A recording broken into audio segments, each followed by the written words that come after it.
Got that one? Unusual. Well, maybe.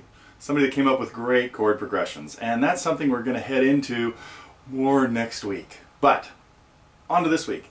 It is a Friday, November 4th. It has finally started getting cold and raining here in Northern California. No complaints about it though. Gotta love it. Right now, sunny and cool. But we had some really cool things happening this week here at Totally Guitars, and the biggest one that I'm excited about, well, there's a lot of them, but the menus across the top are working a lot better now. Well, not a lot better, they're just a lot more organized. They were working before. But now it's really easy to get to everything, including some of the really cool new content that we have. So if you're trying to get to the theory lessons, they're there, under the techniques, theory, and styles, and that kind of stuff, or the blues lessons, or the country blues lessons, the strumming lessons, and this week's new big old feature, which was the fingerpicking course, Fingerpicking 101. So we've had a lot of requests for just a more focused fingerpicking thing, rather than, hey, what songs should I learn? Well, when we only had like 20 songs up here, it was no big deal to say, hey, start with this, and then maybe go into this. But there really wasn't a very organized, prescribed course. Now there is. So the fingerpicking course goes into just how to strike the notes, and then also takes you from playing simple arpeggios, like House the Rising Sun, or Time in a Bottle. We don't quite get to this yet, though.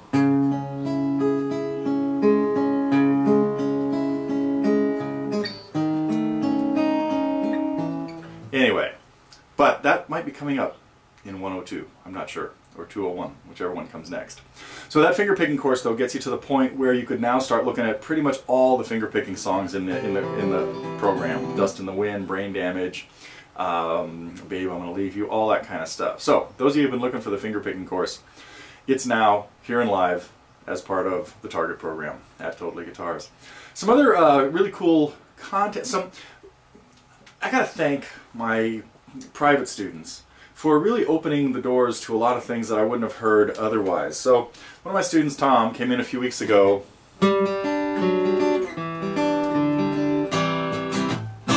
doing that. He said, hey, can you help me with this? I said, sure, what is it? He goes, it's Ryan Adams, Answering Bell. And I said, oh man, I've heard some of his stuff, but none of it really jumped out at me as cool guitar stuff. Well, just a couple things I'd heard. And we listened to that and said, that's a great song. There'd be a lot of people who want to learn it, even though it sounds a lot like many other songs. Still got a cool little thing in there. So that got added to the Target program, as did another band that kind of came to me through a couple of my students, my younger students, was Nickelback. So we've done a few Nickelback tunes and had a few requests for some of the other ones.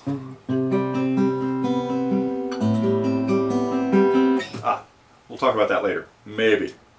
But this week we did How You Remind Me, which was one of their big hits from, well, they've had a lot of big hits, but pretty cool sound and a lot of interesting chords, sounds, and shapes. So got to have some bars, got to be able to play some bar chords pretty comfortably to get through the Nickelback tunes. So somebody else that came to me through, or somebody else I became aware of because of Kevin. Many of you have seen Kevin in a lot of Fly on the Wall videos, was Zach Brown, and so that's where we got Chicken Fried. And this week in the Fly on the Wall series, Kevin and I worked on Toes, and we talked about transposing it to different keys. Now, a lot of songs are very simple in terms of their chord progression, and so it's not a big deal to just figure out the chord progression, think of it by numbers, 1, 2, 5, 6, whatever it might happen to be, and then decide what key you want to play it in. Or you can use a capo to get it into the perfect key if it has to be played one certain way. So Kevin's lesson, we went sort of into that, and many times when these kind of Fly on the Wall videos appear, the song is pretty much completely, if you watch that lesson carefully, you can play the song. We don't need any attachments, anything else, and so with Toes, I probably won't get around to doing a real lesson on it, because if you want to learn it, it's there in Kevin's Fly on the Wall video. What did we have? No, we had the other Fly on the Wall was Ed, working on with a revisiting trip to Embryonic Journey. And I really like doing stuff like this when I can, which is have a series of one student working on a couple of songs. We've done that with Sandy with a couple versions of Yesterday, and she's on slight hiatus right now, but so we may not get back to yesterday with that, but there were at least 2 lessons on that. Same thing with Ed.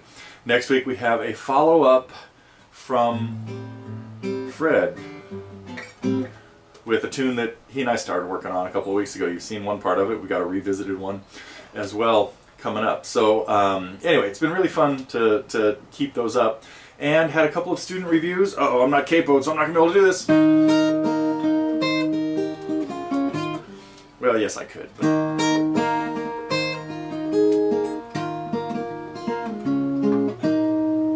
Anyway, a few little glitches in that, but I think it's straightened out by now. With Acoustic Al working on Cats in the Cradle, and then Dean, our Target member Dean, had a version of him working on Imagine that we took a look at and kind of went through some of the little things that he could use to make it a little bit more musical and stuff like that. So I'm not sure where I'm going with that one, but that should be an easier one to spot.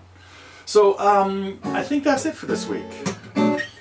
First week of November. I hope everybody's making the transition. I hope the folks back east have kind of recovered from the shocking weather that's been happening there. We are on the verge of sending my youngest daughter back there to go to college next year, and but we're making sure she reads the weather reports carefully before she really decides that she wants to leave California and head to New York. I don't know. Culinary school?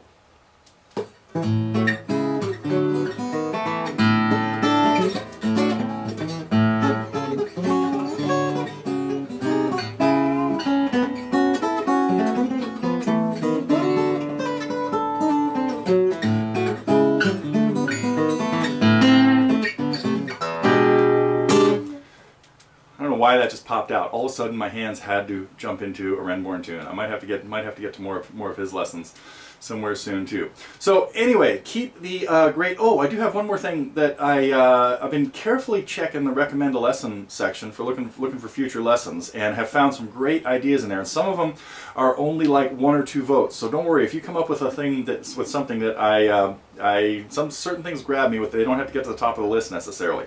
So keep putting in songs, because I do check just about everything that gets in there one time or another. Sometimes it's very late in the middle of the night. When I think, you know what, I have 4 minutes. I better check and see what people are asking for. So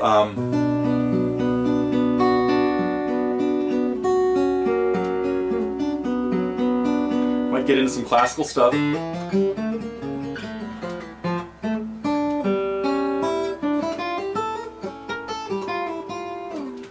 Been thinking about getting back to that too. So anyhow, okay, I'm starting to ramble. Does that ever happen?